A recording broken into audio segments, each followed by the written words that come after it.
Well, good morning, guys.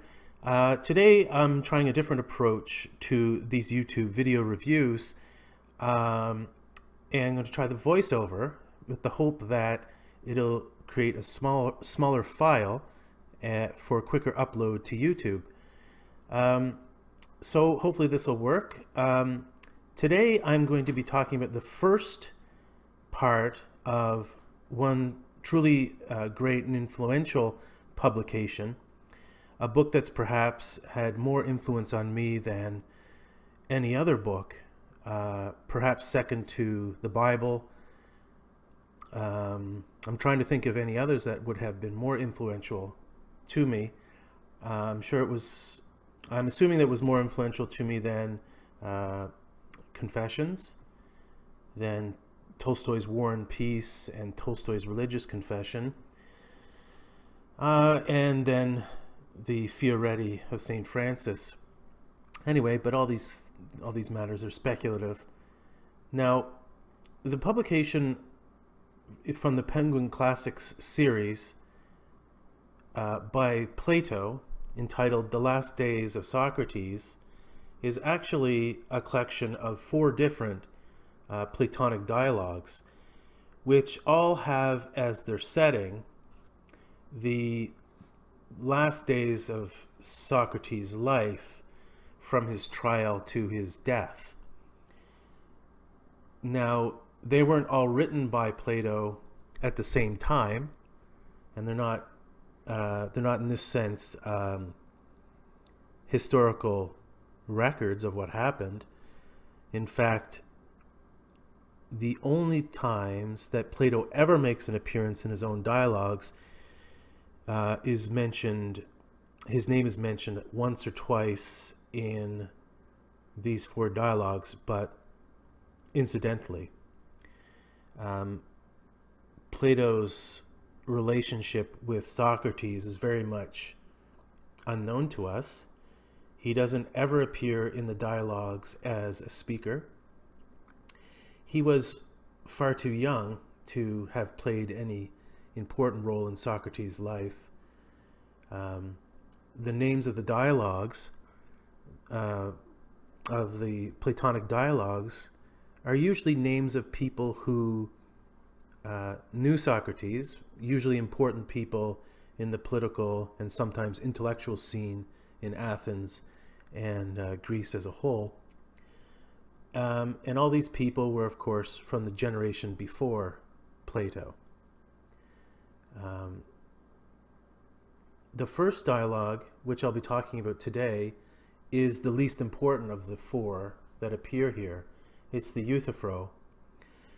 But before I get into it, I want to talk a little bit about, just spend a minute or two talking about a little bit more about Plato and Socrates, their biographies, before I jump into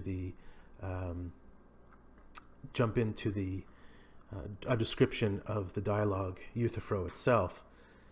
Now, Socrates died in the year 399. He was executed um, by the jury of Athens.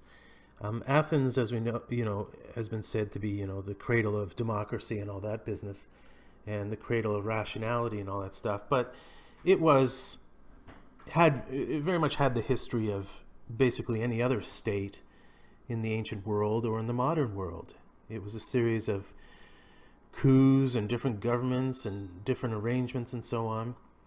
And Socrates was the victim of a particularly unsettled time in the history of Athens. Now, there was no Greece in those days. Of course, there were Greeks. It was a type of person. Indeed, according to Greeks, there were two types of people. There were Greeks and there were barbarians. Much like the Jews, the Hebrews used to talk about Gentiles and the people of God. There were two kinds of people. And the Romans later would talk about Roman citizens and non-Roman citizens. There were two categories. Or as Christians would talk about Christians and pagans, or what have you. Anyway, Socrates was a unique individual, perhaps one of the most unique individuals in human history and in recorded history anyway. He was, in a way, the first philosopher of the kind that we would recognize today. Now, there were the so-called pre-Socratic philosophers who were very much naturalists, sort of range between categories of naturalism, so studying and looking at and asking questions about how the natural world worked, and so those kinds of people, observational type people that are reminiscent of Aristotle. And then we have the more mythological side of things, people like Hesiod, who always look to the gods as the ultimate explanation for the way of the world, the behavior of the world, and the nature of man and of climate and the behavior of the planets and the stars and weather and all that stuff. Anyway, Socrates, and we have this obviously by clear proof from Plato, and we have it on Aristotle's word as well, where both of them indicate that Socrates was not that kind of philosopher. So he wasn't a natural philosopher, nor was he, in a way, a mythologist like Homer and Hesiod. He was interested in human behavior. He was interested in what we call today morality. He was interested in moral philosophy. That was basically his only interest, and everything else spun out from there. So in a way, Socrates is more reminiscent of, that stereotypical guru or sage who sits under the something or other tree and dispenses wisdom, but with this difference.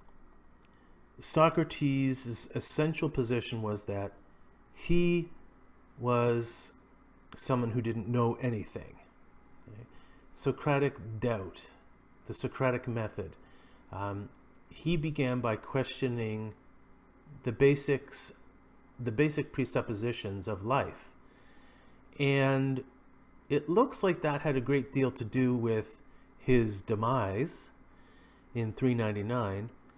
But with politics, nothing is ever as simple as it seems, and the reasons stated are never reveal absolutely everything. Plato was charged with corrupting the youth. Now, as I know as a professor, and many of my colleagues know as well, professors can get into a lot of trouble by questioning people's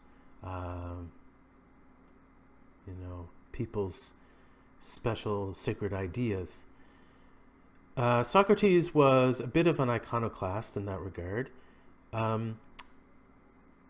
but he was also someone that everybody knew was kind, was benevolent, was harmless.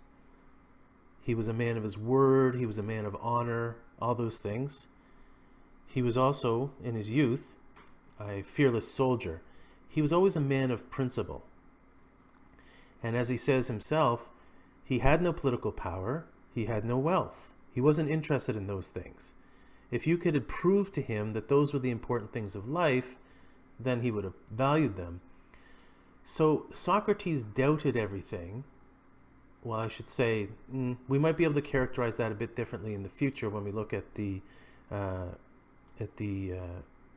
dialogues themselves, that he was no Cartesian in that sense, who needed everything proven. He had his own presuppositions, and it'd be interesting to talk about that as well. But anyway, without getting too far-fetched, actually, you know what I'll do? I think I'll just leave this first video as an introduction to the lives of Plato and Socrates, and I won't get into any of the dialogues, in this case the Euthyphro, until the next video. So Plato, as I said, was from the next generation. And he had been very much affected by the life of Socrates, more than anybody else. And indeed, Socrates had an effect on Greek culture, on Greek history, that was profound. He impacted life immediately, but it always goes to say that for some people the impact is a deep personal one and not a mere sort of pop culture thing. But indeed, Socrates also impacted on pop culture as well in its 5th century BC Athenian version. How Plato integrated and reflected on Socrates, how he received Socrates' teaching, and how he translated them into his own distinct philosophy. In the details of that, we'll never know. We can only speculate about that. I mean, clearly, there was a difference between Socrates and Plato. The idea, Plato's most famous idea, the doctrine of the forms, is very much Plato's own articulation. But this isn't to say that it didn't owe something that wasn't intrinsically dependent upon the teachings of Socrates. I think the case can be made that without Socrates, this distinct aspect of Plato's thought wouldn't have come to fruition. Now, just a few words about Plato himself. Like Socrates, Plato had been born into a wealthy family, and probably a wealthier family than Socrates ever was. I'm of the impression, I could be wrong, but I'm of the impression that Socrates was born into wealth, but squandered it through his interest in philosophy, in discussion and dialogue, and in nothing else. He tells us plainly that, Plato tells us plainly that Socrates had no interest in wealth whatsoever, and he tended to neglect his own family, at least from the material side of things, but not, which was ultimately important to Socrates, their intellectual or spiritual side, their intellectual spiritual formation. And the importance of his own children comes into play in the dialogues to come, especially in the Apology. Now, Plato was, again, born into a privileged background. His family was from the upper crust ruling elite of Athens, and was himself had some experience in political stuff in the earlier phase of his life. And indeed, Plato's deep interest in politics, in political philosophy, very much reveals this deep interest and this earlier experience in his life. But let's not say that he was some kind of Pericles or something, or Themistocles. He was halfway between Socrates and Pericles, let's say. So Plato is, again, more so even than Aristotle, the most important philosopher in human history. And we'll look at some of his central ideas and so on in the dialogue and in our discussions to come. But it was Plato who created philosophy as an intellectual discipline, who created the first philosophical academy, simply called the Academy. That's where we get the term from, because of where in Athens his school was set up. And which academy, of course, would continue to exist for about 800 years, I think, if memory serves me, and was finally shut down, I think, by Justinian the Great. I can't remember 100%, but Sounds about right to me. But anyway, so that's our first introduction here to the lives of Socrates and Plato. Um, and I hope you'll join me for the next discussions. And I just want to say, maybe as a closing, a cliffhanger, um, it is in these four dialogues, really the three latter rather than the first, the Euthyphro, that we're going to be talking about next time, that got me personally invested in the life of the mind. We talk about philosophy today as a mere discipline, but philosophy isn't a subject. It is the subject of subjects in a way. It is the discipline of thinking per se. Okay? Now, how many of us are interested in thought for thought's sake? How many of us have dedicated or intend to dedicate our life to the mind, to truth itself? I mean, that's a rare thing. We're all interested in truth in some casual sense, but in the dramatic discipleship that people like Socrates and Plato and the other great philosophers of time exemplify or personify, how many of us have been bitten by the philosophy bug? Well, it was this book that really got me personally invested, and I want to share that with you over the next few videos. Anyway, peace be with you, and we'll talk to you soon.